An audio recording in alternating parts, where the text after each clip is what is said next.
Obama's quiet calculation behind a public promise. The words were hopeful, but the math behind them was cold. Applause followed the promise, not the calculation. And few realized how carefully the gap between them had been measured. To understand Barack Obama's presidency, we must separate what was said from what was weighed, because Obama's leadership was never just about rhetoric. It was about calibration, the careful alignment of ideals with constraints, and a quiet recognition that some promises could only be kept imperfectly. Obama entered office carried by expectation. He represented change not just in policy, but in tone. After years of fear, division, and fatigue, his language offered repair. Hope became a governing philosophy. The presidency sounded human again, measured, reflective, calm. But behind the public promise was a world far less forgiving, wars already in motion, financial systems still unstable, institutions stretched thin. Obama understood immediately that aspiration did not erase structure. Every decision would collide with realities built long before his arrival. He believed deeply in deliberation, in understanding second and third consequences, in slowing decisions others rushed. This instinct shaped everything. From foreign policy to domestic reform, Obama resisted urgency that ignored complexity. To critics, it looked detached. To him, it was responsibility. The promise that defined him most publicly carried the heaviest calculation. Change would not come through force alone, or speeches alone. It would come through incremental shifts that avoided collapse. Obama believed abrupt transformation risked backlash strong enough to undo progress entirely. This created a quiet tension inside the presidency. Public expectations soared. Private constraints multiplied. Obama knew that breaking promises outright would fracture trust, but keeping them without adaptation could fracture the system itself. So he calculated, carefully, what could move, what could not, where compromise preserved long-term goals, where restraint avoided irreversible damage. The presidency became a balancing act between symbolic leadership and structural reality. This was the beginning of Obama's defining conflict. A leader elected on vision, governing through limits. A president praised for promise, privately managing trade-offs few wanted to hear about. The promise was real, so was the calculation behind it, and the distance between them would define his presidency. That distance widened as reality asserted itself. The presidency became an exercise in constraint. Obama quickly learned how narrow the margins were. Congress resisted. Institutions slowed. Allies hedged. Opponents exploited hesitation. Every promise collided with forces that did not share his timeline or his tone. Change, he discovered, was not resisted loudly. It was diluted quietly. Nowhere was this clearer than in matters of force. Obama had promised an end to wars defined by impulse and permanence. But wars do not end on schedules. They evolve. Threats mutate. Withdrawal created new vacuums. Staying created new costs. Every option betrayed a portion of the promise. He approached each decision with caution bordering on detachment. Advisors presented worst-case scenarios. Intelligence briefings emphasized unintended consequences. Obama absorbed them all, understanding that moral clarity did not guarantee strategic success. Precision mattered more than posture. Publicly, he spoke of values. Privately, he counted trade-offs, civilian risk, regional stability, long-term precedent. The presidency became a ledger where every action required justification beyond intent. Obama knew that a single miscalculation could undo years of trust. Critics grew impatient. Supporters felt disappointed. The promise that once energized now seemed constrained by process.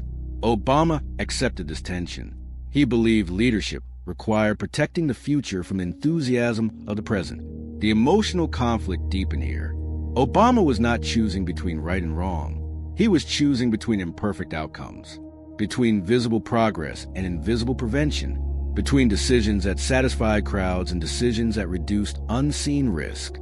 This was the quiet burden of his presidency, the recognition that restraint would rarely be celebrated, that caution would be mistaken for weakness, and that promises made in hope must sometimes be honored in complexity.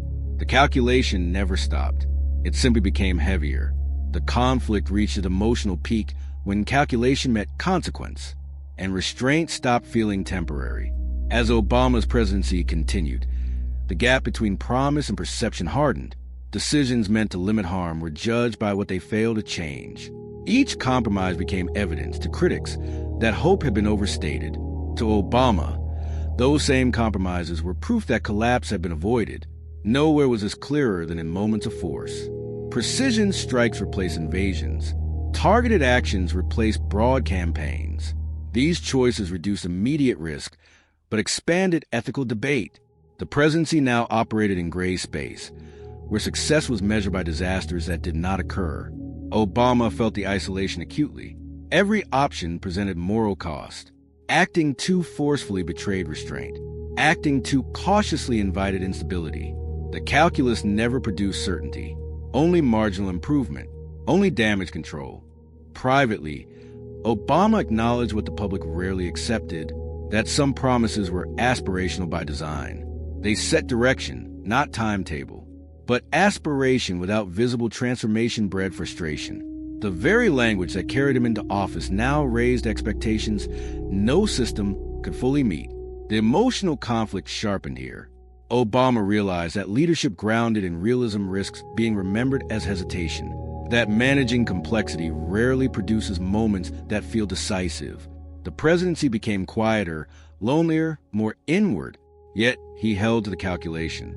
He believed that preventing catastrophe mattered more than symbolic victory, that history would measure outcomes differently than crowds, that restraint, though unpopular, preserved space for future leaders to act without crisis. This was the zenith of his presidency's inner conflict, not failure of belief, but endurance of responsibility, the acceptance that leadership sometimes means absorbing disappointment to protect stability.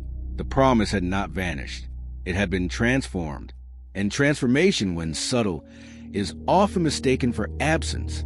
The resolution came not with fulfillment, but with continuity. Obama left office aware that many would judge his presidency by promises unmet rather than crises avoided. He accepted that verdict as par of the cost. The quiet calculations that guided his decisions were never meant to inspire crowds. They were meant to prevent unraveling. He believed leadership was not about dramatic endings, but about leaving space intact, institutions still standing, alliances still functional, options still open.